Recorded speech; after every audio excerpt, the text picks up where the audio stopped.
he or she will be better very soon. And thank you for being here. America continues to mobilize every segment of our society to turn the tide in the battle against the virus. I want Americans to know that we will get through this challenge. The hardship will end. It will end soon. Normal life will return, and our economy will rebound very, very strongly. But right now, in the midst of this great national trial, Americans must remain united in purpose and focused on victory. To every single American, please know that the sacrifice you're making at this time is saving lives, many, many lives. It's very important that we totally protect our Asian American community in the United States and all around the world. They're amazing people, and the spreading of the virus is not their fault in any way, shape, or form. They're working closely with us to get rid of it. We will prevail together. It's very important. From the beginning, we have been working closely with our nation's best scientists and medical professionals, and we will continue to do so until we have defeated the virus. Our public health experts, who are terrific, are studying the variation in the disease across the country, and we will be using data to recommend new protocols to allow local economies to cautiously resume their activity at the appropriate time. We also have a large team working on what the next steps will be once the medical community gives a region the okay, meaning the okay to get going, to get back. Let's go to work. Our country wasn't built to be shut down. This is not a country that was built for this. It was not built to be shut. My administration continues to work with Democrats and Republicans to reach an agreement on an urgent relief bill for the millions of American workers and small businesses and large businesses that were badly affected by the medical difficulty that we've had. If you had a viable business in January, we are committed to ensuring the same is true in the coming weeks. In fact, we want to make it even better than it was before, and we're doing things to help in that regard. America will again and soon be open for business, very soon. A lot sooner than 3 or 4 months that somebody was suggesting. A lot sooner. We cannot let the cure be worse than the problem itself. We're not going to let the cure be worse than the problem. At the end of the 15-day period, we'll make a decision as to which way we want to go, where we want to go, the timing, and essentially we're referring to the timing of the opening, essentially the opening of our country, because we have it pretty well shut down in order to get rid of this invisible enemy. 2 weeks ago, we moved at record speed to pass paid sick leave and paid family medical leave and approved $8 billion, including money for the development of treatments and vaccines, and we're doing tremendous work on both fronts. The vaccines are coming along very quickly. Now Congress must demonstrate the same bipartisanship again and join together to pass the Senate bill as written and avoid playing any more partisan games. They have to get together and just stop with the partisan politics. And I think that's happening. I got a call a little while ago. I guess they're getting closer. It should go quickly. And it must go quickly. It's not really a choice. They don't have a choice. They have to make a deal. This should not be a time for political agendas, but rather one for focusing solely and squarely on the needs of the American people. We are going to save American workers, and we're going to save them quickly. And we're going to save our great American companies, both small and large. This was a medical problem. We are not going to let it turn into a long-lasting financial problem. It started out as a purely medical problem, and it's not going to go beyond that. We're just not going to allow that to happen. Our country was at its strongest financial point. We've never had an economy like we had just a few weeks ago, and then it got hit with something that nobody could have ever thought possible.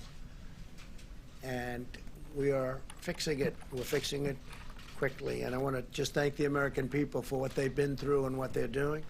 Our country will be stronger than ever before, and we fully anticipate that, and it won't be that long.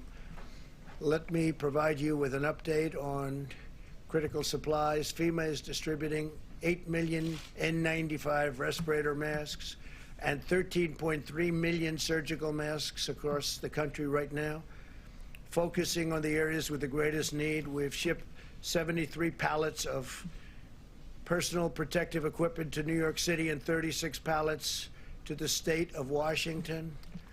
In the past 96 hours, FEMA has also received donations of approximately 6.5 million masks. We're having millions and millions of masks made as we speak, and other personal protective equipment, which we will be distributing to medical hotspots. We're focused on some of the hotspots. Across the nation, we're seeing an outpouring of creativity and innovative ideas widely shared between the federal health leaders, governors, and mayors, the scientific community, and members of the private sector. Really working together. Everybody's working together. I'm pleased to report that clinical trials in New York will begin existing for existing drugs that may prove effective against the virus. At my direction, the federal government is working to help obtain large quantities of chloroquine. And you can look from any standpoint tomorrow in New York. We think tomorrow pretty early, the hydroxychloroquine and the Z-Pak, I think, is a combination, probably is looking very, very good, and it's going to be distributed. We have 10,000 units going, and it'll be distributed tomorrow. It'll be available and is now. They already have it. They're going to distribute it tomorrow morning to a lot of people in New York City and New York. We're studying it very closely, watching it very closely. You probably saw a couple of articles today came out where a gentleman, they thought he was not going to make it. He said goodbye to his family. They had given him the drug just a little while before, but he thought it was over. His family thought he was going to die. And a number of hours later, he woke up, felt good. Then he woke up again, and he felt really good, and he's in good shape. And he's very happy for this particular drug that we got approved in record-setting time. There's never been anything even close to it. And I want to thank the FDA, which has been incredible, and Dr. Hahn, Stephen Hahn, highly respected man, but they're doing everything possible to increase production and available supply of these drugs, not only this drug, but also others that are coming. Remdesivir is coming from Regeneron. A couple of others are also under study. But the one that I'm very excited about right now is the one we just mentioned, and I think there's a real chance. I mean, again, we don't know, but there's a real chance that it could have a tremendous impact. It would be a gift from God if that worked. It would be a big game changer. So we'll see. But distribution starts tomorrow morning early in New York, and I think a lot of people are going to be, hopefully they're going to be very happy with the result, but we're all going to be watching closely. It's something we have to try. It's been very, very successful on malaria, very, very successful. And countries with malaria have had a interesting thing happen. They take this particular drug. It's a very powerful drug, and there is very little semblance of the virus in those countries. And there are those that say because this drug is very prevalent because of the malaria. So we'll see what happens. I'm also announcing that we're postponing the deadline for compliance with real ID requirements at a time when we're asking Americans to maintain social distancing. We do want to require people to go with their local DMV. We will be announcing the new deadline very soon. It's going to be announced in a very short moment. Overnight, we successfully brought home 103 American citizens after they had been stranded for 10 days in Brazil. Following a cruise, we want to thank the Brazilian government and their great president. Most of those returned were senior citizens. My administration, in cooperation with Governor Greg Abbott of Texas and the private sector, coordinated their safe return to the United States. So thank you to Governor Abbott terrific governor, terrific man. Earlier today, I signed an executive order invoking presidential authority under Section 4512 of the Defense Production Act to prohibit the hoarding of vital medical equipment and supplies, such as hand sanitizers, face masks, and personal protective equipment. We have a lot of face masks, a lot of equipment just coming in, and we have some people hoarding, and Attorney General Barr is going to be speaking about that in a second. We want to prevent price gouging, and critical health and medical resources are going to be protected in every form. Under this directive, the Secretary of Health and Human Services is authorized to designate essential health and medical supplies as scarce. So he'll designate certain supplies and medical elements as scarce, and that means it will be a crime to stockpile these items in excessive quantities, which is happening to a relatively small degree, we think, but nevertheless it's happening. We can't let it happen. And we can't let them resell them at excessive prices, which some people are doing. Very simply, we will not allow anyone to exploit the suffering of American citizens for their own profit. So we're going to be watching that with our great Attorney General very closely. The Department of Justice will be aggressively prosecuting fraudulent schemes related to the pandemic. Yesterday, federal prosecutors took action in their first case, shutting down a website selling a totally fake vaccine, if you can believe that one. As president, I will always fight to protect Americans from being exploited. Thankfully, all throughout the country, we're witnessing extraordinary acts of compassion, benevolence, and unity. Construction companies are donating masks by the hundreds of thousands. Manufacturing workers are transforming their assembly lines. Citizens are volunteering to deliver food and medicine to the elderly. We're truly seeing America at its best. We're really seeing things that people never thought even could happen. Frankly, we never thought this could happen, but the way most Americans are working toward getting it solved and just doing what they have to do to make this go away has been incredible. It's been incredible. I want to take a moment to thank the everyday heroes who are making our vast effort against the virus possible. And thank you to the healthcare workers and the first responders. These are very brave people. Thanks also to the hardworking men and women of Federal Express, UPS, United States Postal Service, and the truckers who are maintaining our supply chains and supply lines. We thank you very much. Great job. We also want to give our regards and thanks to everyone at our grocery stores working the night shift so that shelves can be restocked, and the restaurant workers and delivery drivers keeping our families fed. So many of these restaurants, it's incredible. They're doing service where people come and they pick it up, delivery. I mean, it's been incredible what they've been doing. Totally different business than they were in, other than they cook food. Other than that, it's like a totally different business. Most of all, I want to thank the American people for rising to the challenge and showing incredible courage, determination, patience, grace, and grit. From New York to Seattle and everywhere in between, your acts of selflessness and sacrifice and ingenuity are a powerful testament to the American character. It's really being shown. It's really showing up at a level that people are really respecting. All over the world, they're respecting. And the world has problems. We're at 148 countries now. 148 countries are affected by the invisible scourge. And all of the uplifting reflections of the American spirit are out there for everyone to see. Together, we will care for our fellow citizens, and we will win this war, and we'll win it much sooner than people think. And we'll be back in business as a country pretty soon. You'll be hearing about that also pretty soon.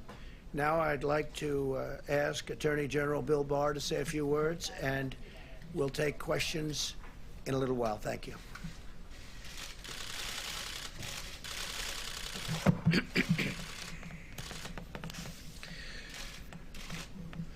Let me start by thanking you, Mr. President, Mr. Vice President, for your decisive leadership in this unprecedented battle to save American lives. At the Department of Justice, we're working hard to protect the health and safety of our personnel while at the same time keeping our enforcement efforts at full throttle. So I'd like to thank all of my colleagues in law enforcement, not just those at the federal level, but of all our state and local partners, the police officers, the sheriff's deputies who are protecting and serving their communities, often at great risk to themselves. What I'd like to do here is start with a few remarks about the order that the President mentioned to ensure the availability of critical medical and health supplies from hoarding and price gouging. On March 18th, the President issued Executive Order 13909 invoking the Defense Production Act with respect to the health and medical resources needed to respond to the spread of COVID-19, including PPE and ventilators. We have started to see some evidence of potential hoarding and price gouging. And so earlier today, the President signed a second executive order providing the authority to address, if it becomes necessary, hoarding that threatens the supply of those necessary health and medical resources.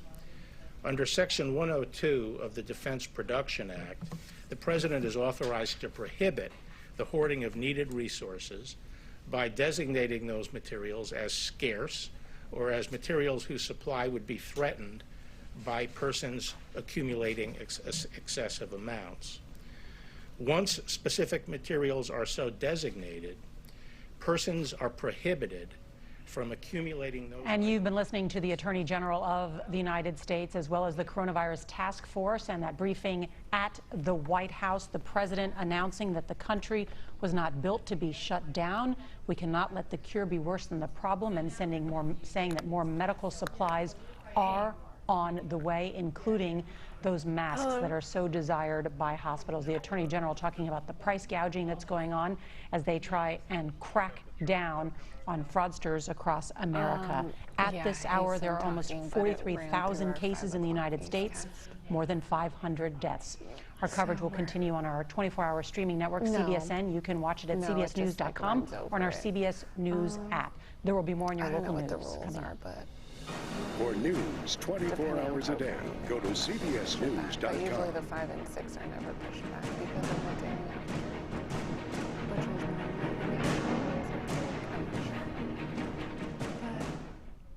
know. Breaking news tonight, healthcare emergency. The Surgeon General warns the pandemic will get worse this week as hospitals in parts of the country. These cases. I also want to say that we have not waited for this order to be signed. As we have received evidence recently, we have already initiated investigations of activities that are disrupting the supply chain and suggestive of hoarding.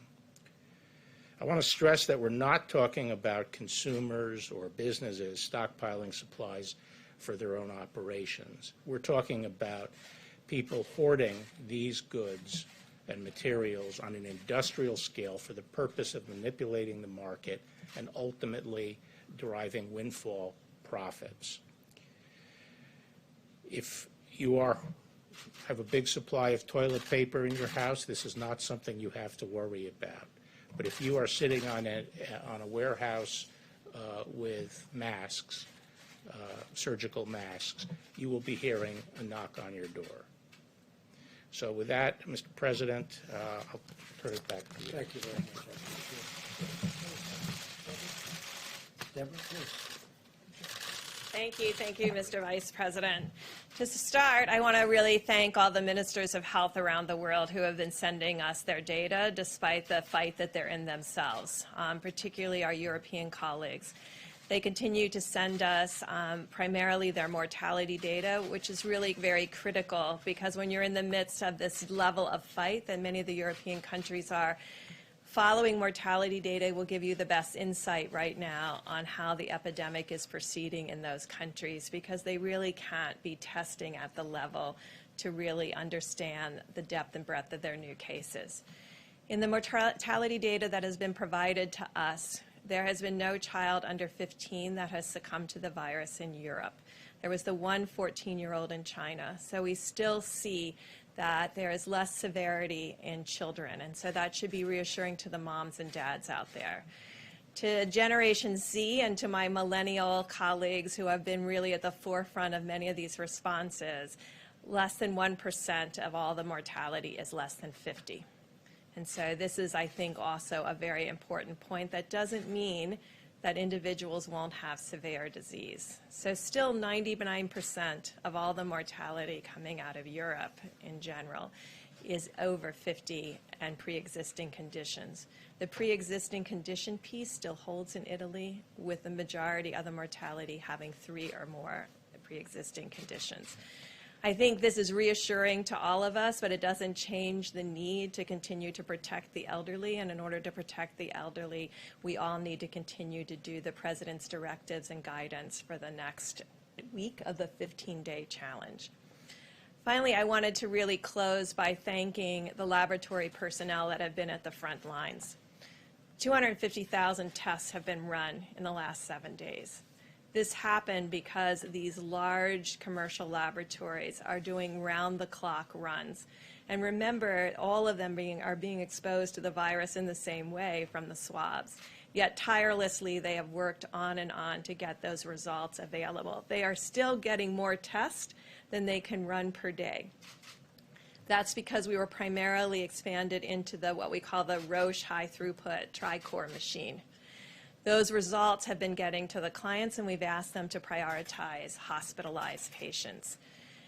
There was a breakthrough today, and I think you'll see this from the FDA, for all of those of you who are waiting for self-swabbing options. Those are going to be available sometime this week to be able to individuals do their own tests.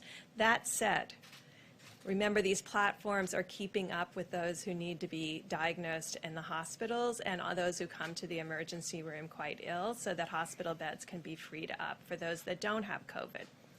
So that will be critical, that if you don't need a test and if it doesn't change your clinical course, do not come in to be tested. And I think that mortality data that I gave you should be very reassuring to all of you. Finally, to conclude, New York City. The New York metro area of New Jersey, New York City, and parts of Long Island have an attack rate close to 1 in 1,000. This is 5 times what the other areas are seeing. Through the high-throughput lab investigations, we're finding that 28% of the submitted specimens are positive from that area, where it's less than 8% in the rest of the country. So to all of my friends and colleagues in New York, this is the group that needs to absolutely social distance and self-isolate at this time. Clearly, the virus had been circulating there for a number of weeks to have this level of penetrance into the general community. Thank you very much, Deborah. Thank you, Mr. President. The White House Coronavirus Task Force met today, but we also convened, at the President's direction, a conference call with the nation's governors. We focused on efforts at mitigation, at testing, and supplies. We discussed the President's recent approval of disaster declarations for Washington and California and New York. But we also assured governors who've submitted major disaster declarations that we will be reviewing them in an expeditious manner to ensure the full resources the federal government are brought to bear. The President wanted us to make it clear that the federal government will do whatever it takes to support an effort that is locally executed, state managed, and federally supported. We reiterated that to our governors today, listened to them about their specific needs, and frankly, made it clear to them that while the President has published at coronavirus.gov the 15 days to slow the spread for every American, and millions of Americans are addressing these common sense guidelines to prevent the spread of the coronavirus in the days ahead, we made it clear to the governors that this President and this administration fully supports decisions that governors are making in communities and states that are particularly impacted by the spread of the coronavirus, and we are grateful for their efforts. We also spoke to the governors about the importance of the legislation that is currently being negotiated on Capitol Hill and asked them to encourage members of the House and the Senate to move very quickly. The bill that is currently being negotiated, the President said that he believes will be resolved soon, and we're encouraged by it. We'll speed direct payments to families. The average family of 4 will receive $3,000 directly. There'll be payroll subsidies for small businesses around America to keep people on the payroll while they might be required to stay home, unemployment insurance benefits, assistance to hospitals and major industries. And we continue to urge the Congress to act and ask the governors to engage their delegations. On the subject of testing, we reiterated our thanks to states across the country that are rapidly expanding testing at drive-through sites and at community sites. As Dr. Birx just reflected, because of the unprecedented public and private partnership that the President initiated with our commercial labs, we stand here today with 313,000 tests having been completed, with the test results delivered to Americans, and still somewhat more than 41,000 have contracted coronavirus. But this state-run effort is continuing to receive the full support of our team at FEMA and at the U.S. Public Health Service. We're deploying personnel, we're deploying resources, and testing is literally expanding around the country by the hour. As Dr. Birx also mentioned, the FDA has been in the process of reviewing less invasive methods of testing. The President and I both reflected on the fact that we have been tested, and we've been working with the FDA to make it possible for self-collected nasal swabs, where individuals could, at the end of their nasal passage, collect a sample. And I'm pleased to report that self-collected swabs can now be collected in clinics and at drive-through testing sites. This will expedite the testing process, of course, but it will also reduce the risk to healthcare providers for exposure to the coronavirus, and it will minimize the drain on personal protective equipment. With the current test that goes pretty significantly up the nasal passage, people have to wear gear and then change out the gear. And this new self-administered test will actually not require the drain on personal protective equipment, and it's all a part of our effort, as Admiral Polovchek will discuss in just a few moments, to meet the supply needs that we have across the country, but to meet them with efforts at conservation as well. On the subject of testing, it's important to remember, as the old book said, it is not the healthy who need a doctor, but the sick. And so if you don't have symptoms, you don't need to get a coronavirus test. We encourage every American to adhere to that so that the testing resources are available for people that are symptomatic. We also will be issuing today from Health and Human Services new guidance to direct all commercial labs to prioritize testing for hospitalized patients, and that guidance is going out tonight. We also reminded the governors today that all state laboratories, all hospital laboratories, are now required by law to report the results of coronavirus tests to the CDC. On the subject of supplies, in our meeting today at FEMA, we received a report of the new Supply Chain Stabilization Task Force. Rear Admiral John Polovchek is leading that up at FEMA, and the task force is working to identify medical supplies that exist in the marketplace today, to evaluate the national stockpile, and also working with industries around the country to produce even more of the critical medical supplies. And as the President said, businesses across America are stepping up, and maybe as never before in our history. 3M, in fact, has diverted 500,000 N95 masks from commercial customers, and they're being delivered today to New York and Seattle. Facebook, we would acknowledge, has donated their emergency reserve of over 700,000 N95 masks to healthcare workers. And these are just a few examples of the generosity of businesses. We're also seeing companies step forward to repurpose their manufacturing facilities to create ventilators, to create equipment. And I know I speak for the President when I say how grateful and proud we are for that. We also discussed with the governors a real breakthrough on the availability of ventilators. We called on the governors to survey all outpatient surgical centers and hospital operating rooms, because surgical ventilators that anesthesiologists use, because of an FDA decision rendered this last weekend, those can be easily converted now to ventilators that can be used for people struggling with severe illness from the coronavirus. And so we called on our governors in conversations with state leaders to survey all of their surgical centers and hospital operating rooms to identify that equipment, and with the new FDA guidelines, they'll be able to convert those to help meet the needs of ventilators across the country. We are now 8 days into the President's 15 days to slow the spread. And the American people are rising to the challenge. We're doing this.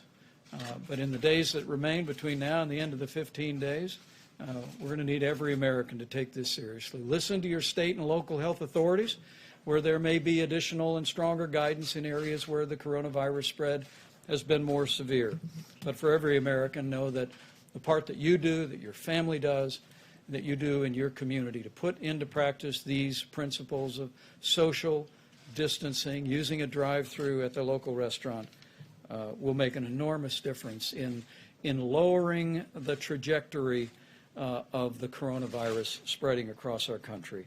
It's going to take all of us, but with the ongoing cooperation of the American people, with compassion, with the ingenuity of American industry, with dedicated leadership at the state and federal level, I know that we can slow the spread, we can protect our most vulnerable, and we will heal our land. Thank you, Mike, very much. Admiral, please. Thank you, Mr. Vice President. So I'm Rear Admiral John Polofchek. I'm the Supply Chain Task Force Lead at FEMA. My task is to increase the supply of critical medical supplies, which include personal protective equipment and ventilators, items like that. I just want to take a few moments to explain the organization that we've stood up this week, these last few days, and our approach. So you have a chart behind me. I have two focus leads, one on personal protective equipment, medical supplies, and a focus lead on ventilators. Operating under 4 lines of effort. First line of effort you see is preservation, and the leaders tonight have talked about that, ability to make our stuff last longer. Acceleration. We have a team of people that are searching the globe for personal protective equipment, figuring out where it is, figuring out if we need to buy it or just transport it and get it here faster. We have a line of effort called reallocation. We're working with our industry partners to illuminate the supply chain. There are many vendors, many distributors, all on separate systems. Nobody has one site picture for that supply chain. We've brought our industry partners in. We're weaving that together to make better allocation decisions and understand where it is and where it needs to go. We have a line called expansion. You've heard some of that today. If those that have wanted to convert plants, those that want to get into the business, we have the tools to help them to go do that. So 2 focus areas right now, PPE and ventilators. 4 lines of effort working the problem of the task to get more here and increase the supplies. Thank you very much. Thank you very much. Thank you, Mr. President. If I could, the Washington Post is reporting that the total deaths today crossed 100 for the first time. This morning, your Surgeon General on the Today Show said he wanted Americans to understand that this is going to get really bad. Do you share that prognosis? Of course I do. It's going to be bad, and we have a lot of people dying from the flu, as you know. We have a very bad flu season on top of everything else. It's very bad. It looks like it could be over 50,000. And certainly this is going to be bad, and we're trying to make it so that it's much, much less bad. And that's what we're doing. I think we're doing a very good job of it. If you look at other countries, what they've been through, and you look at the kind of numbers and compare them to ours, which is a much larger country than most, the numbers are pretty amazing. And it started with the fact that we stopped people from coming in from a highly affected area and infected area. And that was a good thing to do. So yeah, it's bad, and it's going to, obviously the numbers are going to increase with time, and then they're going to start to decrease. And we're going to be opening our country up for business, because our country was meant to be open and working with others, but especially for our workers. And the engine for that whole system is we have to have companies, and these companies are loved by our workers because they're paying big salaries and big dollars to our workers, and we're going to get it all going again very soon, hopefully very, very soon. Please. Sir, I'm just trying to reconcile the two things that you just said. One, that things are going to be very, very bad, and two, that you want to get the country open back up as quickly as possible. So I guess my question is, if in a week Dr. Birx or Dr. Fauci are telling you we need to continue these measures for the health of the vulnerable populations of the country, are you going to say, I'm sorry, the economy is too important? Well, you'll see what happens. I understand the question very well. It's a great question, but we can do two things at one time. I will say this. Our country's learned a lot. We've learned about social distancing. We've learned about the hands. We've learned about staying away, at least during the time that this is even a little bit around. This disease, or whatever you want to call it, many different names. You can call it many different names with the virus while it's around. And we can start thinking about, as an example, parts of our country are very lightly affected, very small numbers. And, you know, you look at a state great governor, Pete Ricketts in Nebraska. You look at the kind of numbers they have out there. They have one of the great hospitals there too, relative to what we're talking about. But you look at Nebraska, you look at Idaho, you look at Iowa, you look at many. I could name many countries that are handling it very, very well, and that are not affected to the same extent, or frankly, not even nearly to the extent of New York, which is really. I'm dealing with Governor Cuomo. And we're dealing very well together. We'll be sending that ship up, by the way, as you know. We have a ship going to Los Angeles. We'll also be, the ship is coming out of a very large repair, so all ready to go. Very soon will be. And over the next 3 or 4 weeks, that'll be coming up to New York. We'll go to New York Harbor, and it'll be fully supplied. So they're working on that right now.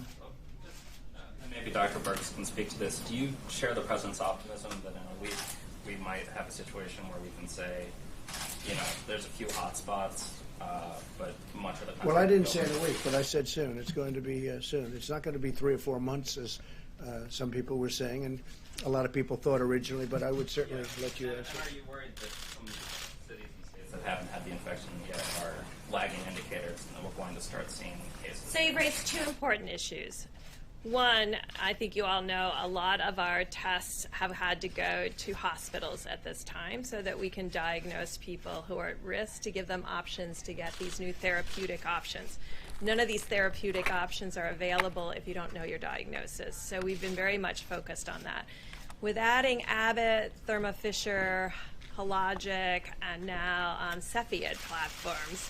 Cepheid's that new platform that is point of care, but slower. So, you know, you've got to match the throughput, the need, to what kind of equipment you have.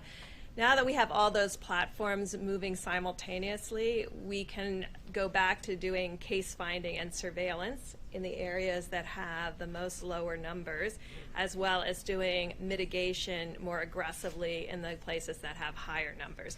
We went out with a very blunt force. I mean, we have to all be honest. We had to do that because we weren't sure where the virus was and where it is going. I think over this week, we're concentrated on figuring out exactly where the virus is and making projections about where it's going and the impact of our mitigation pieces. We learned this in tackling epidemics around the world. You have to focus the resources and the intervention and the structural prevention interventions in the areas where the virus is circulating. Otherwise, people never understand why you're doing this and they don't have any virus. So it has to be very tailored geographically, and it may have to also be very tailored by age group, really understanding who's at the greatest risk and understanding how to protect them. But there's data showing that in 3 months, as the president said, we won't need to follow these broad guidelines that he's laid The out. only data that we all have, and I think you all know what it is, the two areas that have moved through their curve is China and South Korea. So those are the two countries that we're learning from. Those were 8 to 10 week curves. Each state in each hotspot in the United States is going to be its own curve because the seeds came in at different times.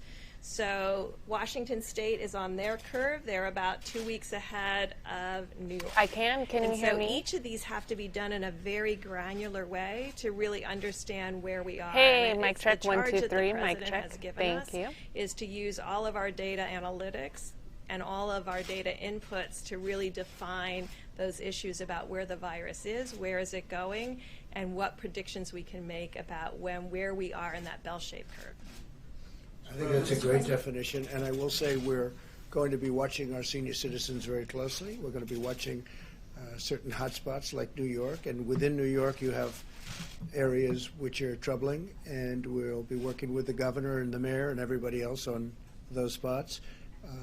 But at the same time, at a certain point, we have to get open, and we have to get moving. We don't want to lose these companies. We don't want to lose these workers. We want to take care of our workers. So we'll be doing something, I think, relatively quickly, but we've learned a lot during this period. This was a very necessary period. Tremendous information was gained, but we can do two things at one time. You know, and again, I say we have a very active flu season, more active than most. It's looking like it's heading to 50,000 or more deaths, not cases, 50,000 deaths, which is, that's a lot. And you look at automobile accidents, which are far greater than any numbers we're talking about. That doesn't mean we're going to tell everybody no more driving of cars. So we have to do things to get our country open. But this has been an incredible period of learning, and we'll have announcements over the next fairly short period as to the timing. John, please. Mr. President, I want to ask about these guidelines on testing. Obviously, Senator Rand Paul has tested positive for coronavirus. But he was not in contact with anybody who was known positive, and he didn't have any major symptoms. Under your guidelines, under the guidelines that have been outlined here, he would not have gotten a test. He got one anyway. So what do you say to him? He's pointed out that if he hadn't gone basically in defiance of these guidelines and got tested, he might still be showing up to the Senate right now and infecting the whole U.S. Senate. So that's why this was important. That's why this recommendation to the American people was important, because we have been saying that there is a level of asymptomatic or mild spread. And that's why each person has to be responsible. Each person has to be responsible in the way that they decrease their interaction with others, the 6 feet. You're all very social distance, so thank you. But also assuming that everyone that you're interacting with could be positive. And that gets into the hand washing piece, and that gets into the other piece we talked about is surfaces. I think until we really figure out the respiratory transmission versus the surface transmission, and this hard surface transmission, not fabric, will be really critical, because that is a way the virus could spread on subways or metros, where people would be holding on to things that other people had recently held on to. So that's the real question. But if we can just keep with the example of Rand Paul, and obviously there are many other people that would be in a similar situation, but just keep with this one example.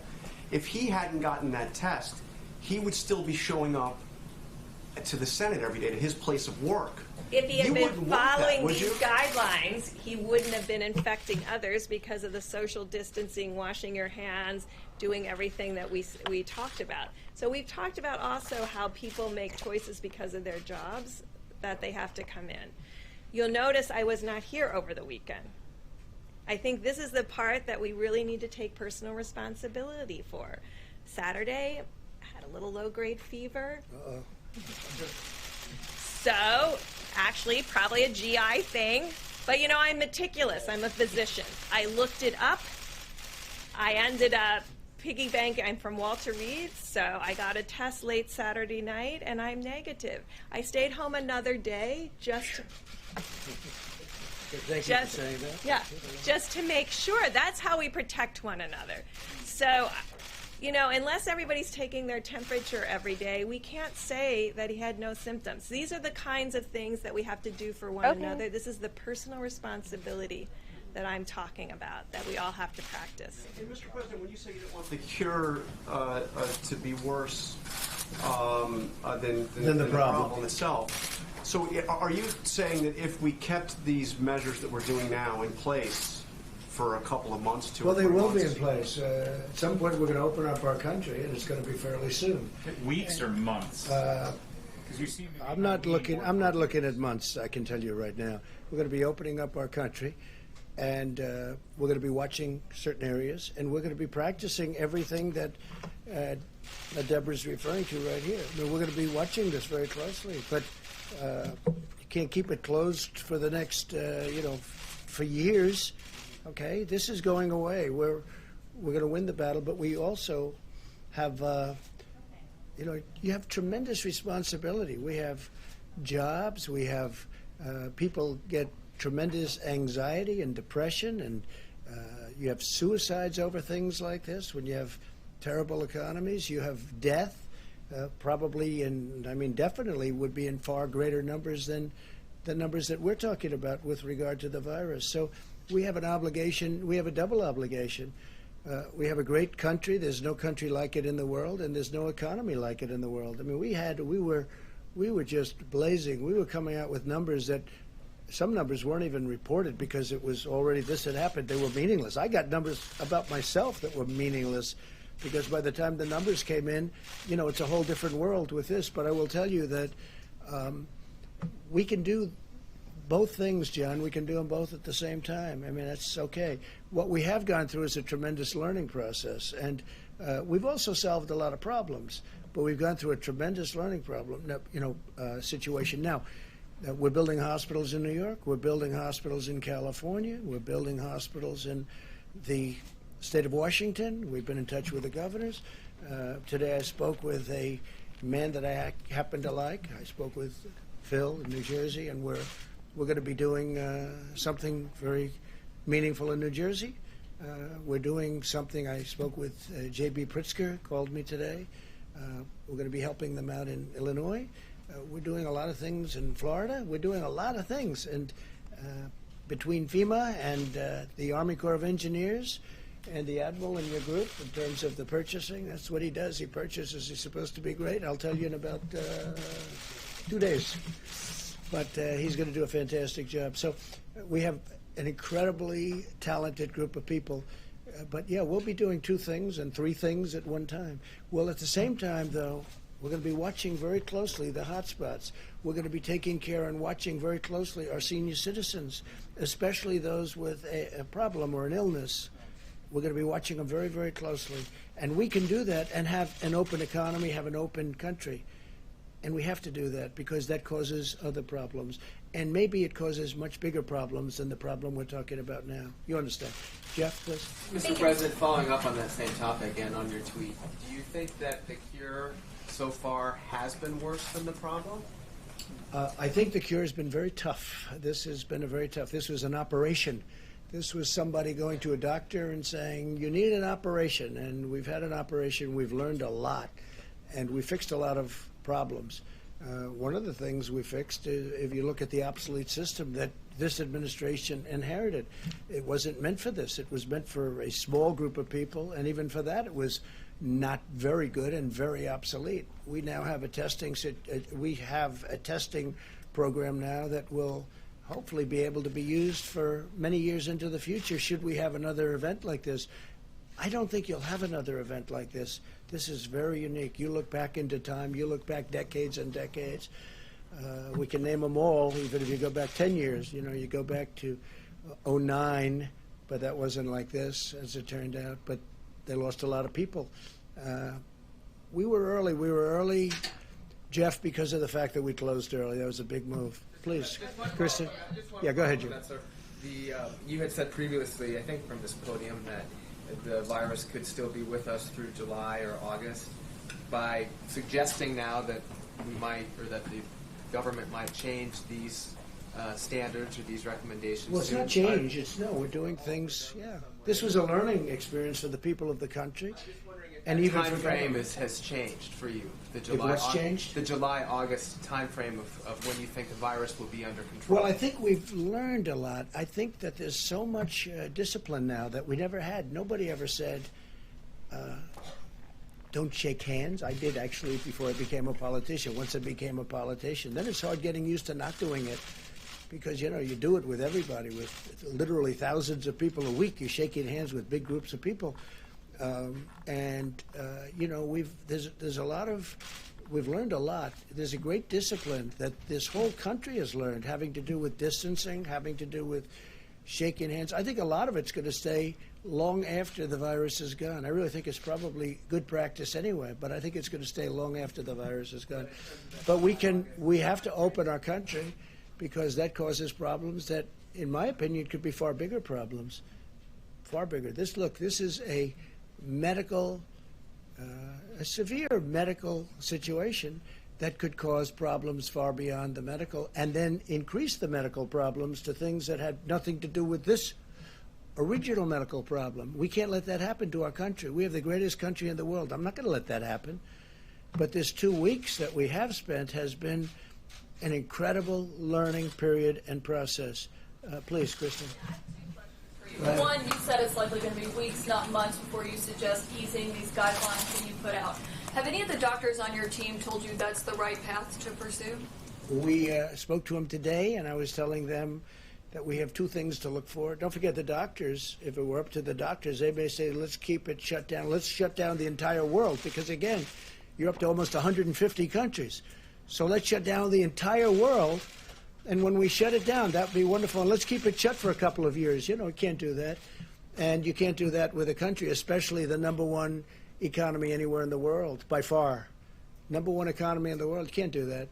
Because, well, it causes bigger problems than the original. That's why I talk about the cure being worse than the problem. We can't have the cure be worse than the problem. But what we have done, so this is not retracing, this isn't anything. We've done it really well, because this 2-week period has been good. And I'm not saying it ends at that time. You know, we have another 7 days or so. I'm not saying it ends at that time. But I am saying, sir, it's been like this incredible learning process. That's going to go into the future. That's going to go even as we open up our country. And we're going to be watching New York, and we're going to be watching California. We're going to be watching the state of Washington and other places. Illinois is becoming a hot spot. And we can do both. Now, we may quarantine. I mean, we will be quarantining many people in these areas. There are other areas that just aren't affected, or they're affected very little.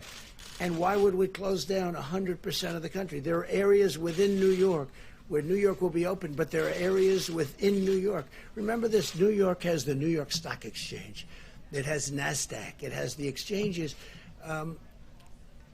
To close the New York Stock Exchange and NASDAQ and with all of the great work they're doing, I mean, they've gone largely to computer. You look at the floor, it's incredible what they can do, but it's fully open. But we don't want to be doing that. But we can do, what I'm saying basically is that we can do two things simultaneously. And we've had this incredible learning period. Plus, people have been in a period, and they won't be calling, oh, gee, because I've got many, many people that now come to me and say, we get it. We think we can really do it now and do it while we're open. So at some point, we'll be setting some guidelines. We'll be setting some date lines, and we'll be announcing them in the not-too-distant future. Any of the doctors on your team endorsed easing the federal guidelines? Not endorsed. We talked together, and I think they're okay with it, and I'm okay with it. But this could be a much bigger problem. This could create a much bigger problem than the problem that you start off with. Now, other nations are going to have to do what they're going to do, but they'll probably do something very similar. But you know, Len, this week 90s are making a comeback. Check this out. With today's warmth, it already feels well above average, and that's going to continue to creep on up. Mid-80s expected again tomorrow. So similar day, similar setup compared to what we dealt with today. But then by Wednesday, we're talking 90s rolling into Thursday. Lots of sunshine, though. I know a lot of folks are excited about that after the gloomy weekend and also the gloomy week we had last week. I'll talk about the cool down headed our way coming up. You're talking about death, probably more death from that than anything that we're talking about with respect to the virus. If we continue with these strict guidelines, then if we ease them? No, I think we're going to do them both. I think that's what I'm saying. I think we can do them both. Now, we haven't announced a date, but we're getting fairly close to coming up with a date, and it's a much shorter period of time than I've been hearing the news report. And I think everybody should be happy with that. But great knowledge was gained. Please. I had two questions for you, Mr. President. My second one is on what your economic advisor, Larry Kudlow, said today. He was talking about this, and he said that there are going to have to be some difficult trade-offs if you do ease these guidelines, because he wants the economy to be. You mean with the Democrats you're talking about? No. He was talking about how you said, the cure shouldn't be worse than the problem, and he was talking about reopening the businesses, getting the economy going again. What are those difficult trade-offs? Well, it is true. I mean, if he said, I didn't hear him say that, but if he said difficult trade-off, sure, it's less convenient. Before you walk and you hop in the subway and you grab the handle and you go down to wherever you're going on Wall Street and you do all sorts of things and you go in and you open the doors going into your great buildings or into the exchanges, and now you're not going to have to maybe think about doing that, or you're going to think about doing it a different way. No, there are many trade-offs. It's a different life, and maybe it'll remain that way, frankly, after the invisible scourge is gone. Maybe it's going to stay that way. Not a bad thing to stay that way, but no, there are trade-offs. There's no question about that. But I actually think I think in the end we're going to end up being bigger, better, and stronger. We have learned a lot. Please.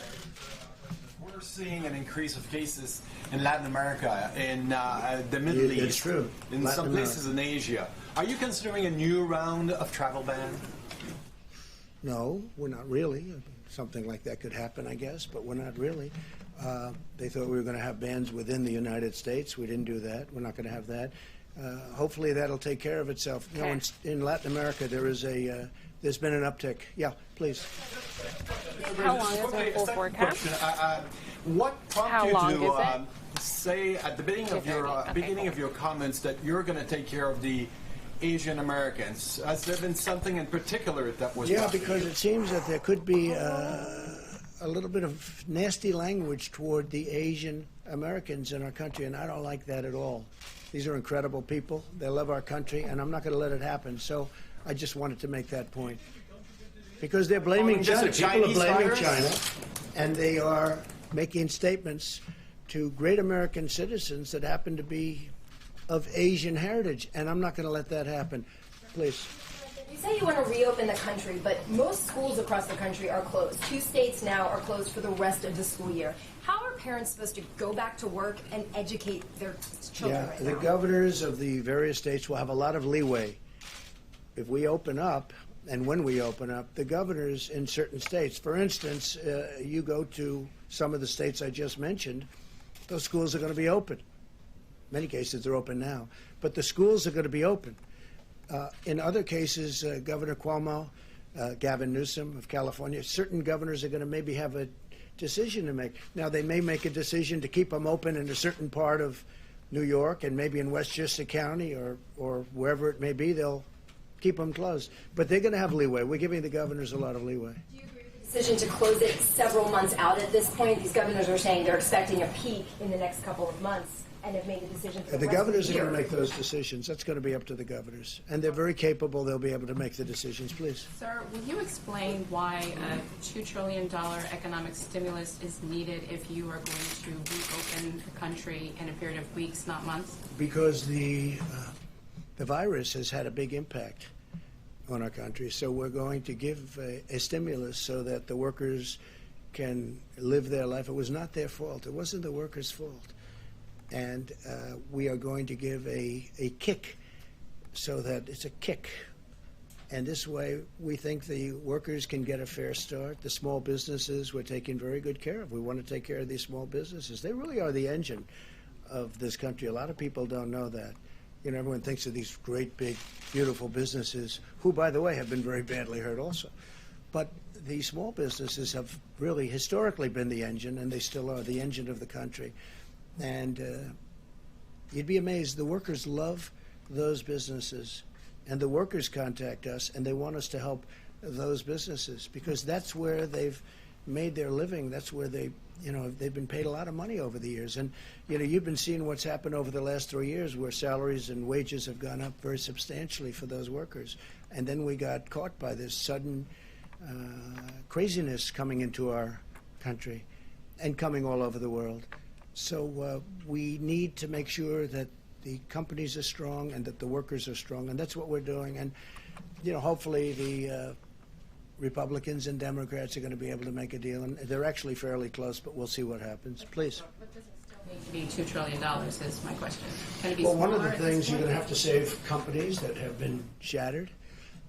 You're going to have to save various, you know a lot of the companies yourselves. We have a company that was, I think, the greatest company in the world, named Boeing. Boeing's going to need some help. Now, Boeing had some difficulty before. That's unlike others. We have other companies that didn't have a problem coming in. Boeing had the obvious problem that everybody knows about from a little more than a year ago, a double problem, and it was a big one. And then on top of it, as they're getting ready to really show their stuff, on top of it, we all get hit by this. And obviously, the airlines are going to have a problem, but the airlines aren't going to be buying from Boeing or from anybody else right now because of this difficulty. So we have to work with the airlines. We have to work with the cruise lines. We have to work with the companies like a Boeing, because Boeing's potentially, again, a great company. It had a very rough period of 13 months, a very rough period, a horrible period, an unbelievable period. If you would have told me this would have happened to Boeing, I wouldn't have believed it, because to me it was, truly one of the truly great, probably almost 1 point of GDP, if you can think of that. It's hard to believe that a company could have that kind of an impact. But Boeing, we have to work with it for two reasons. Number one, it's a great company that we have to save. Number two, it produces unbelievable numbers of jobs. And so, the numbers have to be reflective of that kind of a thing. Please, you know what I'm going to do? We have wonderful people behind us that are working very hard, and we want Bill to get back to the Department of Justice, and we want the Admiral to start going and doing your job, and the same thing with Deb. If anybody would have any questions, maybe I'll ask Mike to stay around, but if anybody would have any questions for the group, and otherwise I'll let them go back to work, please. If we just clarify, Dr. Birch, we seem to be talking about different geographical slopes on this. The curve would be changing. And yet you just said that 28% numbers coming out of New York gives an indication that we don't quite know when the seeds, to use your metaphor, were planted. So how confident are you on the start dates of each curve for each of the geographical areas that the president seems to be indicating will be adjusting the policy for? So that's a very good question. So what we do know is now we can backtrack from people who get very seriously ill to when they probably got infected versus when they were exposed. And so when you start backing out each of those pieces, when you start seeing hospitalized patients, you know that the virus has probably been there for 3 to 4 weeks, substantially circulating within the population. So that's what we're looking for. Now, as all of our testing is improved, and we want to really applaud the group who has worked on it. If you look at the pandemic flu preparedness, all of this was built on a flu platform. It was never, ever thought that you'd have a simultaneous respiratory disease hitting at exactly the same time as your flu hits in the country. And so when you're doing all of your flu surveillance, you could had small cases of these pneumonias and flu-like illnesses characterized as a flu-like illness for the last 4 to 6 weeks. And so that's really a caution to all of us. And so when we get through all of this, we'll be looking at each of the pandemic preparedness plans. A long way of saying we know Washington State is a little bit ahead of New York because of the hospitalization records. What we will get to as a country with the amount of testing that will be available is being able to do what the president talked about simultaneously doing containment contract tracing at the same time you're doing mitigation. And I think right now we put everything into mitigation. Yet if we geographically get specific data by zip codes and counties, we'll be able to approach this in a very laser-focused way, making sure that what we're doing in each of those areas is absolutely appropriate for where they are in their own little bell-shaped curve. Dr. Brooks, when will the government roll out the antibody test so people can know possibly if they've been exposed? So several of them have come to the FDA, I believe. Obviously, that's something I am very interested in for 2 reasons. One, it will give us a retrospective on where these infections were, who was actually infected, and how really asymptomatic versus mild versus all of that comes into the spectrum. Secondly, by people who have high titers of those antibodies, those can become our solution with plasmapheresis for those in need and the making of hyperimmune globulin. So knowing who they are becomes really critical. But I think we're still a couple of weeks out. I have to go back and talk to the FDA where each of these are, because this is what saved us with when you do flu swabs, when you do strep throat swabs, and now where you do an HIV test. So these are the kinds of tests that we know will be critical in the future. I wanted to say one other thing, because you see a lot of numbers out there about 70% of the population is going to get infected or 60% of the population based on those models. Understand that the way you get to that number is you do nothing, and it goes through 3 cycles. So they're talking about this cycle that we're currently in, another cycle in 2021, and a third cycle in 21-22 in order to get that level of population infected. And you know we will have vaccines most likely by the 21-22 season. And we're going to hopefully have therapeutics in the fall of the next season. So the reason we're so much focused on blunting the curve for this piece is if the virus comes back, we'll have much more facility both for diagnosis, testing, monoclonal antibodies, treatments, and then the vaccine. And Dr. Brooks, a question about the serology blood tests, which some people said hold some real promise here. When will those be FDA approved, and when will they be widely available? So that's what she was just asking about. So these IgGs and IgM, both point of care, I can tell you it would be no problem making ELISA today. But then you're drawing blood, you're processing blood, you're running plates. That's what we did in the past. We really want a finger prick type assay where you can just put a finger prick on and get your IgG and IgM. So that's what we're working on right now. Realistically, how long until that's approved and available? I can't answer because I have to look at where each of the companies are that are in their development processes. That sounds like a while then. Well, there's some that are developed now that they were using in Singapore. So we're looking at those to see how those work. Should be fairly quick. So we're looking at those, but you know, we're very quality oriented because we want to make sure we don't give people false negatives or false positives. I have a question for you.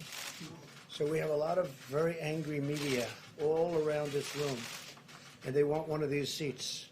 But because of social distancing, we are keeping them empty. And they are keeping them empty. Will there ever be a time when all of those really angry people who don't like me much to start off with, but now they really don't like me, will there ever be a time when these seats are full, like full to the brim like it used to be, where people are almost sitting on each other's lap? And this whole row over here is packed, and now they're outside wanting to get in, and they're very jealous of all of these reporters. Will we ever have that again, or is that something that will be, you know, it'll look like this forever? So we're learning a lot about social distancing and respiratory diseases. And I think those are the discussions we have to have in the future. It was what you were talking about, changing our whole behavior patterns of what we touch and being conscious of that.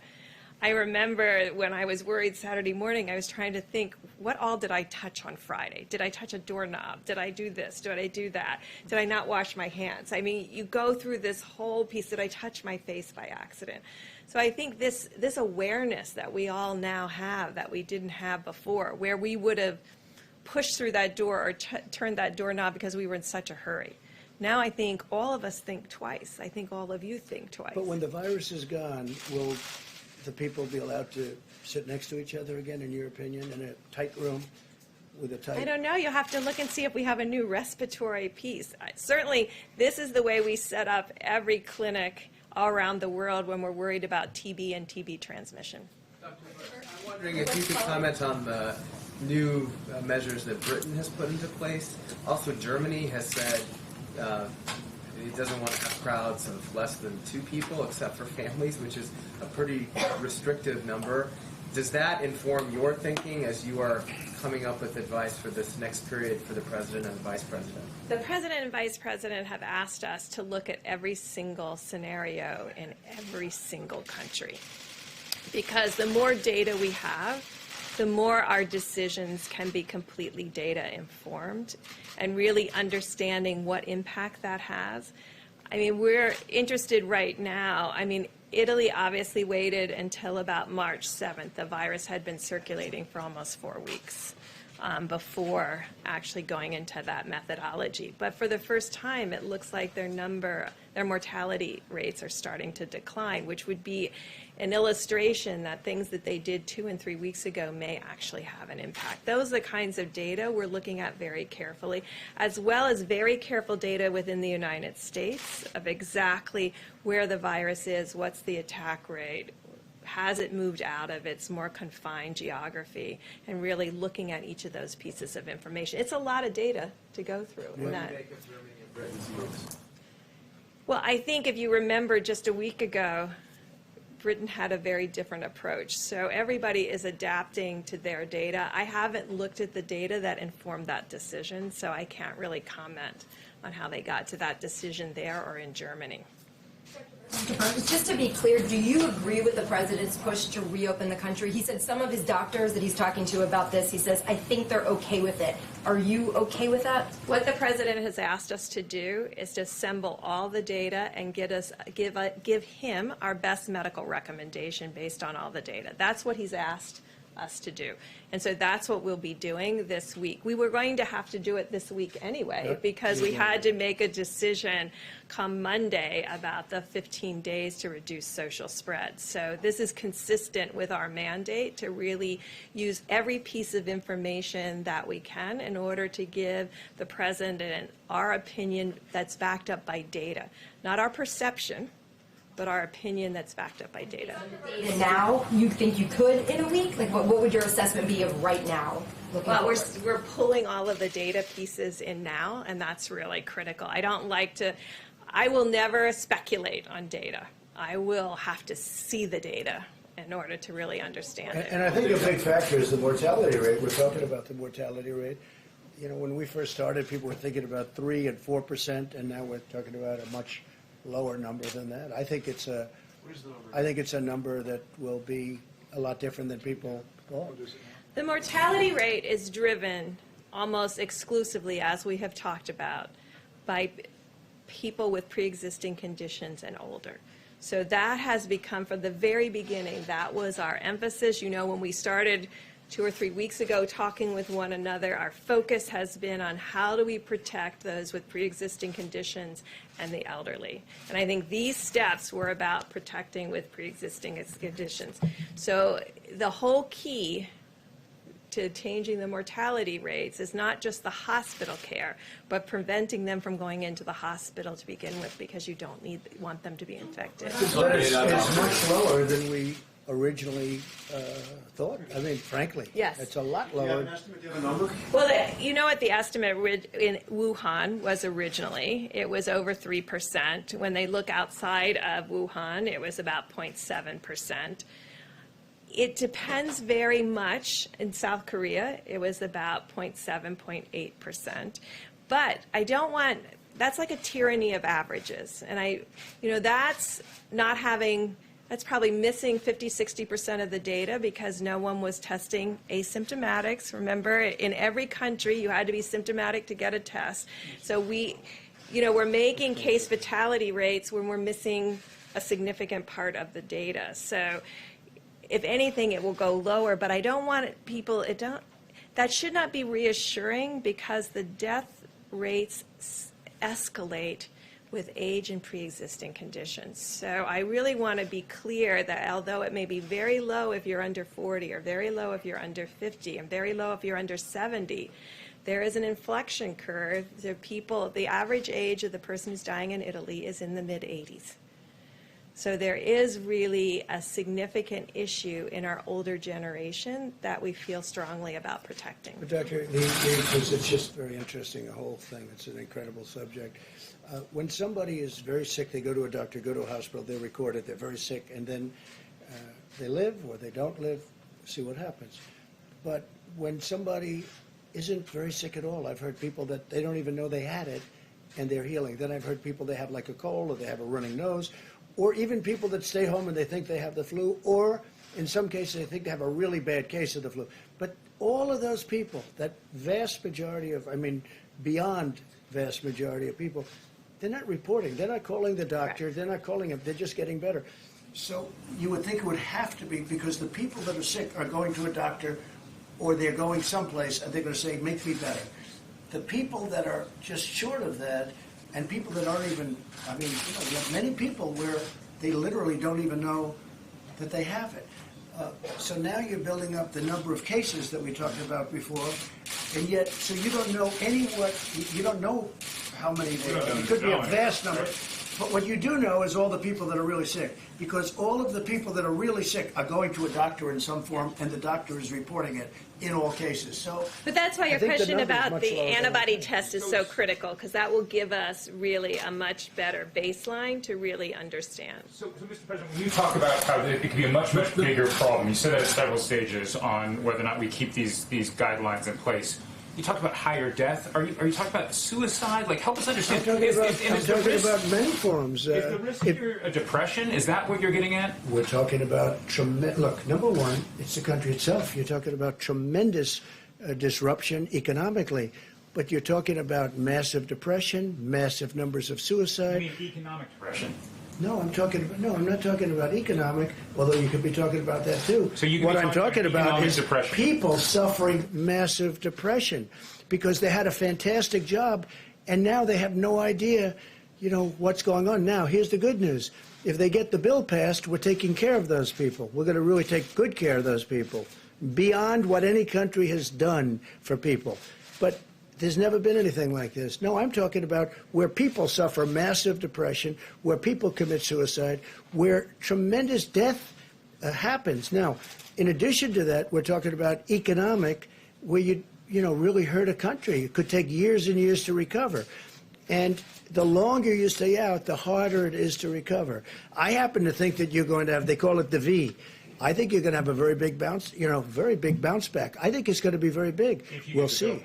Well, I think the bill should pass. It should pass quickly. Take care of our workers. Take care of the companies that pay those workers. Help those companies over this rough patch. But the longer it takes, the harder it is to come back. I'd like to be able to bounce back to where we were. And ultimately, I think we're going to be even further than that. But I'm just saying that what's happening when I say the cure, and the cure could be worse than the problem itself, right? That's we can't let that happen. We can't let that happen. We've learned so much, and so many good things are going to happen for our country. We can't let this continue to go on. So what we're doing is we're meeting with the doctors, Dr. Fauci, Dr. Birx, and others, and we've already started the discussion. And I can say that, I'm a student like your students. We're all learning this together. I learned a lot from Deborah. I learned a lot from Tony. I learned a lot from a lot of people that this has been their life's work.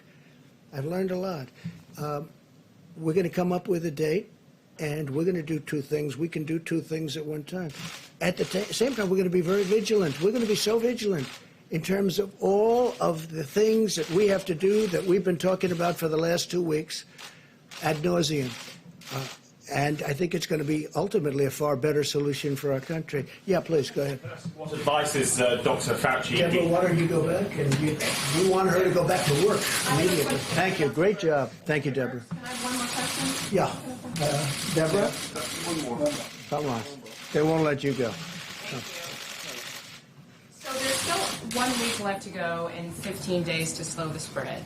Doesn't talk of reopening the government quickly undermine that? I mean, why would anyone today still social distance or not run out to see the Actually, it trade should blossoms? reinforce it. Because if people know that we're considering and trying to understand the impact of the good work that they have done, I think it reinforces them to do good work for the next whatever it is, days, weeks in the future. Because it says to them, we're looking very carefully of the impact that the work that you did, the selflessness that you brought to this, the ability to stay home with your fabulous children, your ability to social distance, the ability to give up on going to restaurants and just having takeout, all of those sacrifices, the ability of your protecting our elder generation, the greatest generation, and making sure they're safe in nursing homes but not seeing them. All of us have made sacrifices. I haven't seen my grandchildren in 3 weeks. I know other people are like that they have really made those personal sacrifices. What we're asking every American to do is to make those personal sacrifices for these next week and now so that we can evaluate the impact of that sacrifice. So I think, if anything, it strengthens the willpower to say, yes, I can do this. Thank you. Thank you. Mr. President. Sir, can I ask you, where is Dr. Fauci today? Go ahead. 1 second, please. Sir, one thing some public health officials have said would be helpful is to open back up the ACA exchanges so that people who are worried about perhaps getting treatment could go sign up for insurance now, even though the open enrollment period is open. That's something you can do with Well, it is. It's something we're talking to a lot of people about. We'll see what happens, but we're talking to people about it. Go ahead, please. Where is Dr. Fauci right now? Why is he not at this briefing? Will he attend future ones? I was just with him for a long time. And he's at the task force meeting right now. We have a task force meeting. He was there. Does he agree with you about the need to reopen the economy soon? Well, he doesn't not agree. I mean, we had a long talk, and he understands there's a tremendous cost to our country, both in terms of lives and in terms of economics and in terms of many, many years of rebuilding something that was a fine-tuned machine. It was nobody's fault. It just happened. This horrible virus came from wherever, and it just happened. It just happened. He fully understands that. No, he's a good man.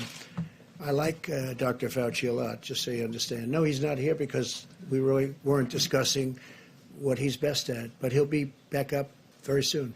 Yeah, please. And we'll be discussing dates and times with him.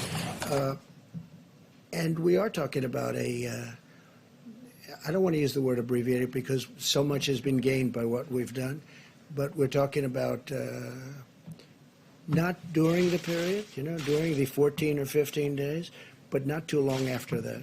Which I think is going to make a lot of people happy. It's going to make a lot of companies happy. It's going to make a lot of workers happy. Yeah, John? Mr. President, so ultimately, will you take Dr. Fauci's recommendation on this, or are you thinking he's just looking at one set of inputs? I would certainly, he's very important to me, and I will be listening to him. I'll be listening to Deborah, who you just spoke to. I'll be listening to other experts. We have a lot of people that are very good at this, and ultimately, it's a balancing act. But, the expression, we can do two things at one time. And we've got an incredible country. We have to keep it that way. And that includes not just economics, that also includes life and death. We have to keep it that way. Mr. President, on the social I think at the moment- distancing, I'll get you in a second. you're talking about social distancing amongst us reporters, and you mentioned that one of our own has come down or Yes. potentially come down. Even if someone does come down in the White House press corps, would you pledge to the American people that you'll keep this room open? We're clearly 6 feet apart. Well, I've gotten to like this room. This room is Well, you very keep open for these convenient. I can briefings. say, from the standpoint of being president of the United States, this has been a very convenient room for all of us. You people have set up, so I never even thought of closing it. So you're asking me a question that I never thought in terms of closing it. Can you give me a good reason to close it? We could build a larger room. opportunity to keep. I mean, you see. I don't want to make commitments like that because it's not something I've ever really thought about. There are certain people that would like to see a larger room built. We need a larger room. Other presidents didn't need such a large room, but we need a larger room. And there are some people, but it's not something that is really on my mind, to be honest with you. Yes, please. All right, so quarter two, we know it's going to be brutal. Who are you listening to? Where is the brain trust to help get us through that period? And also, has your opinion of the chair Which period? Quarter two, the second quarter, and JP Morgan Stanley, Goldman Sachs, they're Sure. all predicting a pretty dire second quarter. So who are you listening to? Where's the brain trust? You have all these medical Well, advisors. I think we're listening to many people. I mean, that was my world. I know many of those people. I have many people that are friends of mine, some enemies also, by the way. But, it's been a good world for me. I like that world. I like those people. They're tough and they're smart. But I listen to many of them. Ultimately, they all go into that computer, and I say, this is what we're going to do. I have to make a decision. This is a very important man right here to my right, our great vice president, because he's got a great instinct about things, too. So I'm going to be listening to Mike. He's headed up the task force, I think, brilliantly. I think it's going to go down as that because he's really done a job. He's been, not only has he been good, he's been soothing. He's really been great for the American public to watch it. And I mean that in the most positive way. There is a solidity with Mike that you don't find in many people. He's been soothing. He's been good for the American public. They have confidence in him. I think he's done an incredible job. And his advice is very, very important to me. So he's going to be he didn't come from that world, the world of finance, but he understands the world of finance. He was a great governor in Indiana. They did very well financially, too. You won't give us even one name of someone else you're listening to? Well, I could give you a whole list, and we'll probably even set up committees. I'd rather not give you one because then I'm going to leave out. I have spoken to so many people, and He turned on the spigot today. What? Are you happy with the Fed now that he's turned on the spigot? I am happy with him. Yes, I think he's. I really think he's caught up, and he's done the right thing. And I think ultimately, we will be rewarded because of the decision he made over the last. He's really stepped up over the last week, and I have to tell you, I called him today, and I said, Jerome, good job. You really did it. It might be. He was, a little bit slower than I would have liked in the sense of what he was doing. Other people might have liked it. But today I called up Jerome Powell, and I said, Jerome, you've done a really good job. I was proud of him. That took courage. And ultimately, you're going to see the fruits. Now, he's not finished. I mean, he's got other arrows in the quiver, or whatever they say. I will tell you, he's got plenty of arrows. But, no, I'm very happy with the job he did.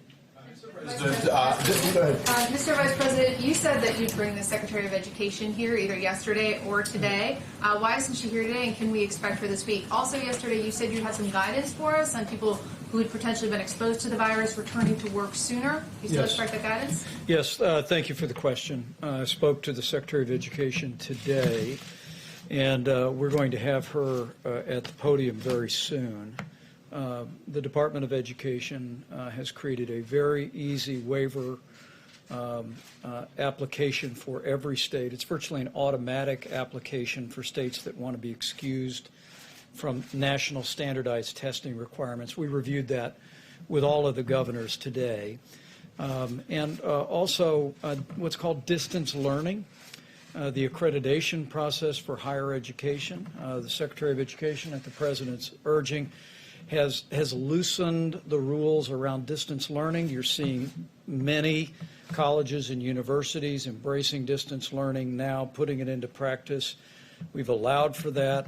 But also the Department of Education is setting up a website and best practices information for K through 12 distance learning. And she actually told me that the state of Florida and New Hampshire are really setting the pace on distance learning for K-12. My wife is an elementary school teacher. Obviously, there's different challenges for distance learning for K through 12 students, particularly younger kids. But the Department of Education is determined to continue to make those best practices available. We talked about the website that's being built, and she'll be coming and making a presentation on that, because as the President reflected a little bit ago, as Dr. Birx did, we understand there's a lot of kids out of school, but parents are anxious. A lot of kids out of college and university, like my daughter, who's has been dismissed from what remains of this semester of grad school, but is still doing the work, and the Department of Education is working earnestly to make that a reality.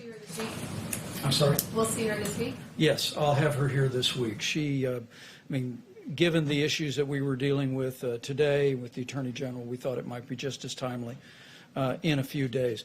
With regard to the guidance that you asked about, the President's Coronavirus Task Force is in the process of reviewing recommendations from CDC. We're working with the Department of Homeland Security. We'll be bringing those to the President as recommendations of approval. We're specifically looking at people that work in critical infrastructure, people in law enforcement, people in critical transportation. You can go right now to the Department of Homeland Security's website for a very useful definition of critical infrastructure. And if you look at the second page of 15 days to slow the spread, you'll see the President's recommendation for this 15 days is for people to stay home from work whenever possible, except for people working in critical infrastructure. And the guidance that we're looking forward to unpacking is how people who may have come into contact with someone that tests positive for coronavirus would be able to, if they have no symptoms, would be able to return to work, wear a mask for a certain period of time, but otherwise go back to business. It's a focus on critical infrastructure jobs. We should have that guidance before the President and before the public tomorrow. Mr. President, we have understandably a patchwork of plans at the moment. I just want to say, while we're thinking about it, China has very much stepped up, as you probably know, the agricultural purchases from our farmers and some other purchases too. So they have a difficult time also right now, but they very much stepped up their purchases and significantly. So we're very happy about that. The other thing, you know, I'm standing here in this case with our Vice President, trying to let you ask anything you want having to do with the subject, which frankly is pretty much all anyone cares about right now.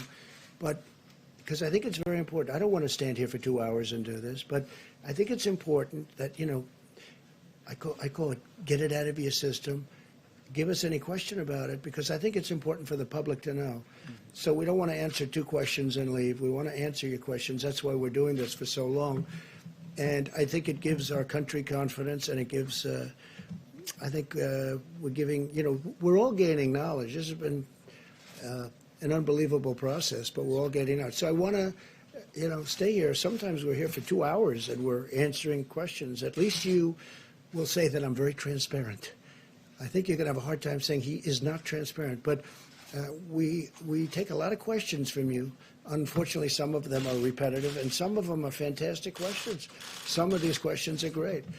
Some of the questions lead to us solving a problem. You bring up problems that people didn't know existed. But I just want to let you know, so we're doing this so that we can be transparent, so that we can get everything out. Yeah, go ahead, please. Mr. President, we have a patchwork of plans, understandably, at the moment. Are you coordinating an economic response with the leaders of the G7 at the moment? You are? Yeah, we're very, very close to them. We had a couple of great talks, plus I've spoken to a number of them individually.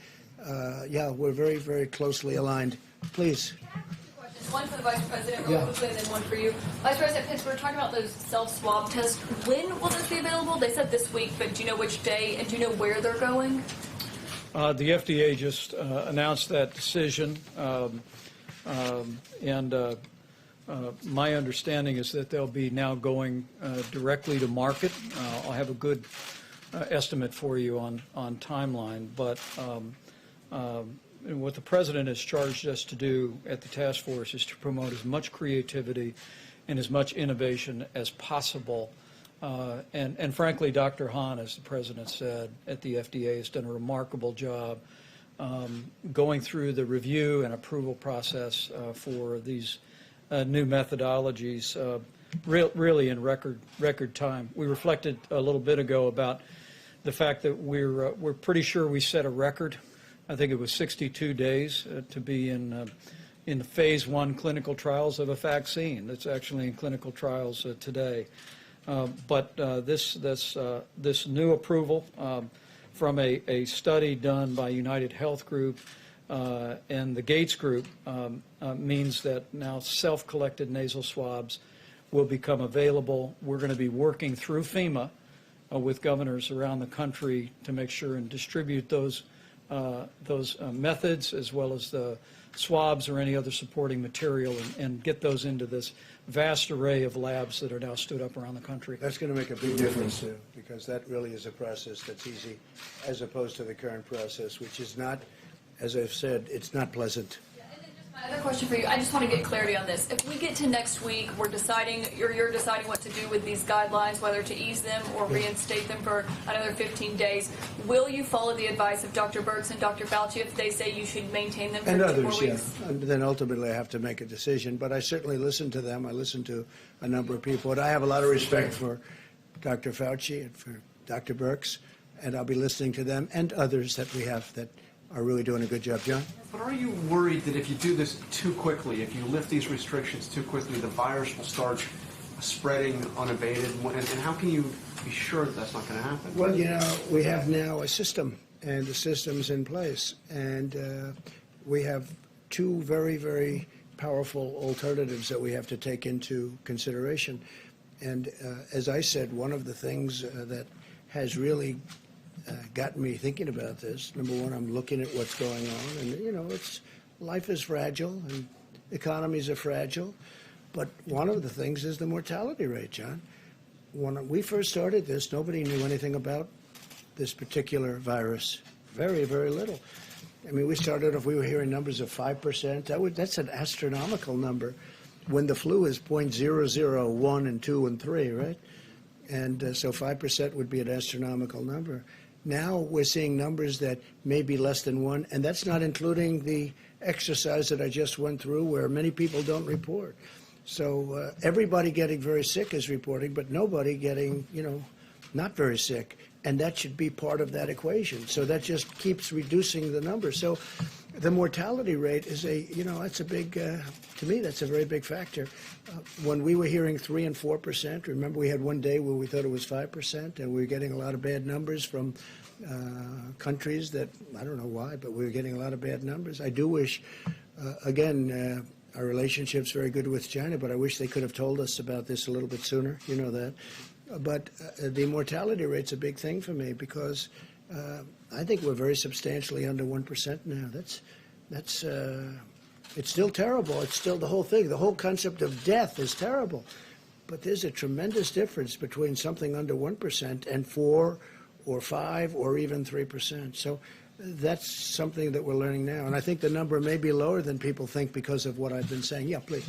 Mr. President, have you instructed Secretary Mnuchin and the others working on this bill with Congress to meet some of the demands that Democrats have made with regard? Well, I thought we had a deal last night, and then the Democrats changed the deal. So we had a deal last night that was going to be phenomenal for the workers, which is my number one aim. I want to take care of the workers. And we had a deal. I was pretty sure we had a deal last night. If you would have told me at a certain time, like about 9 o'clock, I would have told you we pretty much have a deal. And then all of a sudden it changed fairly rapidly. And, you know, it was unacceptable. It would have been bad for our country. And they were asking for things that would have not been good. I mean, things that bore no relationship to what we're talking about. We said, that's not the game. We can't play that game. So we'll see. Look, the Democrats do want to make a deal. But, Jeff, I thought we had a deal last night. And if you come further into this process weeks or months from now and decide that further stimulus is needed, will you be able to work with Speaker Pelosi on that? I'll work with anybody to help the American people. I will. I don't care who it is. I'll work with anybody. if I feel I'm going to help the American people and the American worker. Yeah, please. Mr. President, some states are still reporting a shortage in materials needed to actually process the tests. So what is the administration doing to get all the states the materials that they need? Well, you just saw the Admiral, and you just saw the FEMA people, and you just saw the Army Corps of Engineers, and, you know, we're building hospitals in New York and California and state of Washington and New Jersey.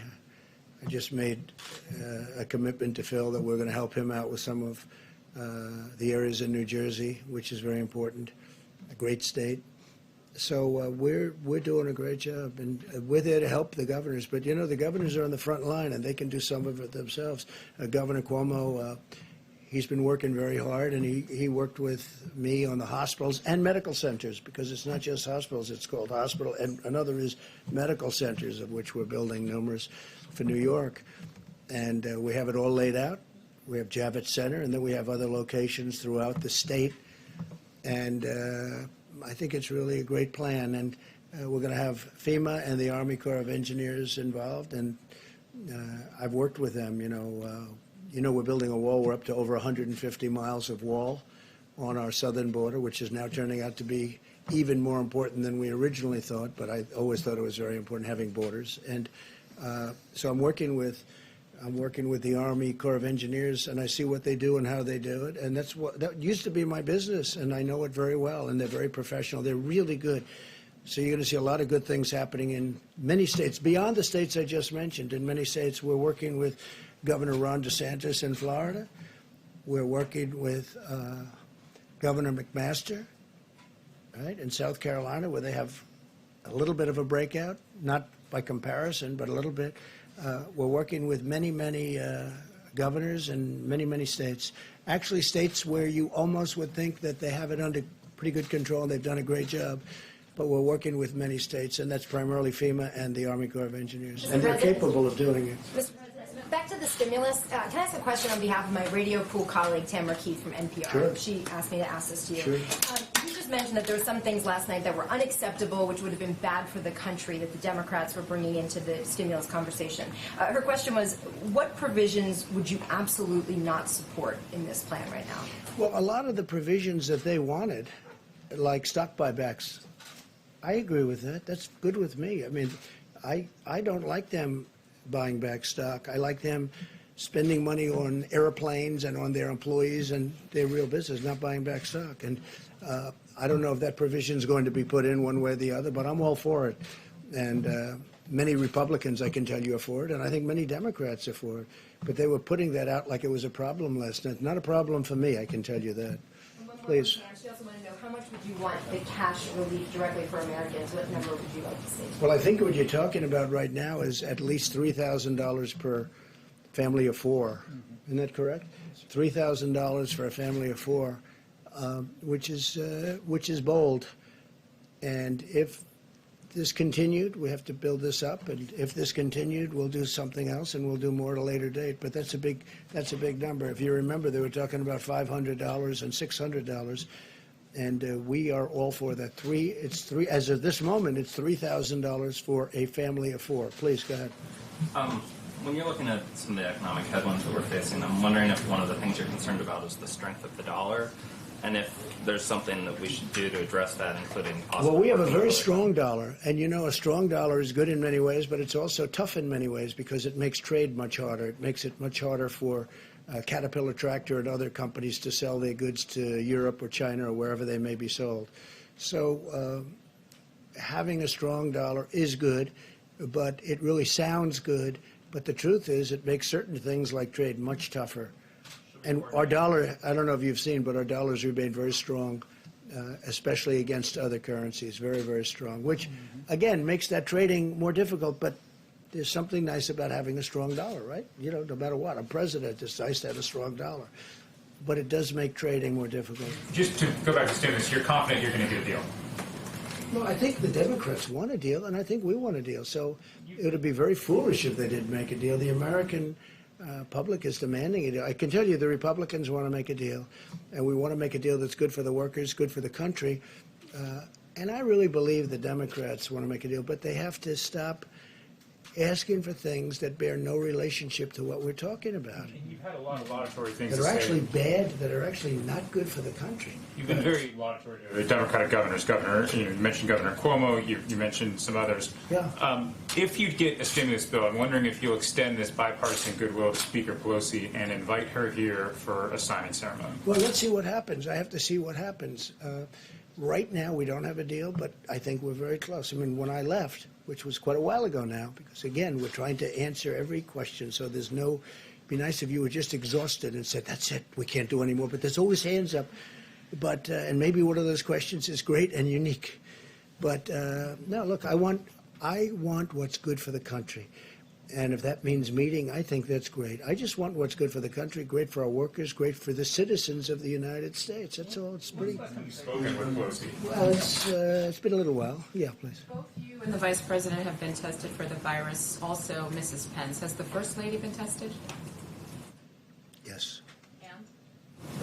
She's great. She's fine. Negative? Negative, yes. Okay? Negative. One of the sticking points on the stimulus, who's going to hold Treasury accountable for this $500 billion corporate rescue fund? Well, you need that to help all of these companies that have a chance of not being companies anymore. And that's going to be a good thing for the country because deals will be made, and we're talking to certain people, some of the greatest people in the history of Wall Street, frankly, where when they do a deal, we'll have stock for America. We'll take back stock for the United States. At the same time, most importantly, we'll keep those companies healthy. But we can also make incredible deals for the country so that that number will increase exponentially. I mean, this is a great thing. The fund is about the lack of oversight. Our Treasury have this unilateral authority to dole out all of this money. Well, look, I'll be the oversight. I'll be the oversight. We're going to make good deals. We make good deals. But these companies need it, even if it was just a simple loan, which would be, but we can do better than that. And the companies are willing to do better than that. I mean, they got hit. Most of these companies, it was through no fault of their own. There are a couple where it was, they were troubled before they came in. We talked about one. It had trouble. Nobody can believe it, actually, in that one. But these companies are, through no fault of their own, they have difficulty. I mean, 2 weeks ago, these companies were among the most solid institutions in the world. You'd want to buy their bonds. Their bonds were rated AAA or whatever their highest rating is today. And now all of a sudden they have difficulty because they've been closed up. So you need something to keep them going. But that money is not going to be wasted money. That money is going to be seen, and we could multiply that number by many times coming back to the American public. That could be a phenomenal thing. But most importantly, it's going to keep these great engines of jobs and ingenuity going. Very important. Yeah, how about one or two more and we'll go. Go ahead, please. And then Thank you, sir. Are there things you regret in the way you handled the crisis so far? Are there words you regret? I don't think so. I'm looking forward. I don't look back. I guess there's always something everybody regrets. There are things in your life you regret. We all regret things, but I really like to look forward. I'm a person that looks a forward thinker, I guess they would say. No, I think that we've handled it really well. It seems to be the American public thinks that we've handled it well if you look at polling data. But I'm not interested in myself. I'm interested in the American people. We have to get this going. We have millions and millions of jobs that were solid as a rock 3 weeks ago, and today there could be questions. And the faster we get it going, the more likely it is that those stores, little businesses, big businesses, medium-sized businesses open up.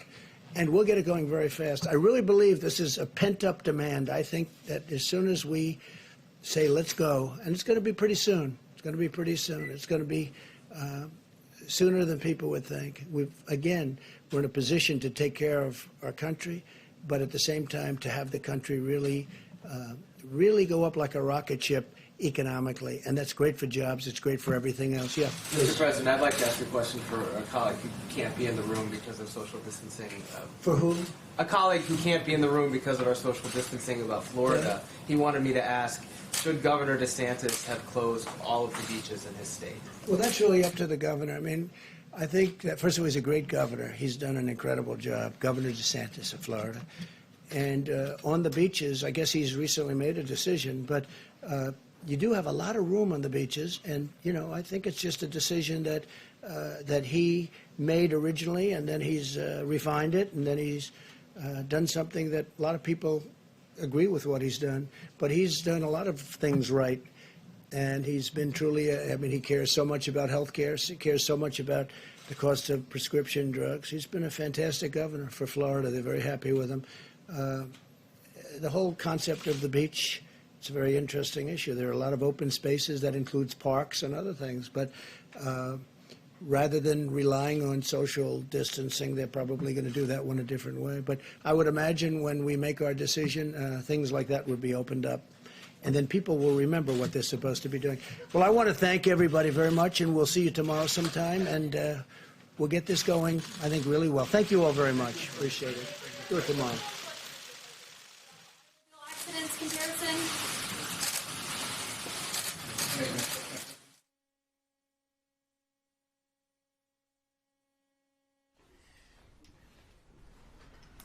Okay, had to ask about the dollar, didn't you? Yeah. I was wondering if I could scratch the back of my head with a middle finger, but I thought clearly that would be a... We went in on the dollar.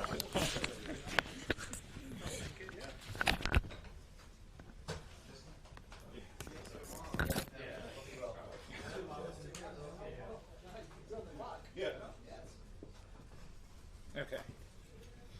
See you, man. See you.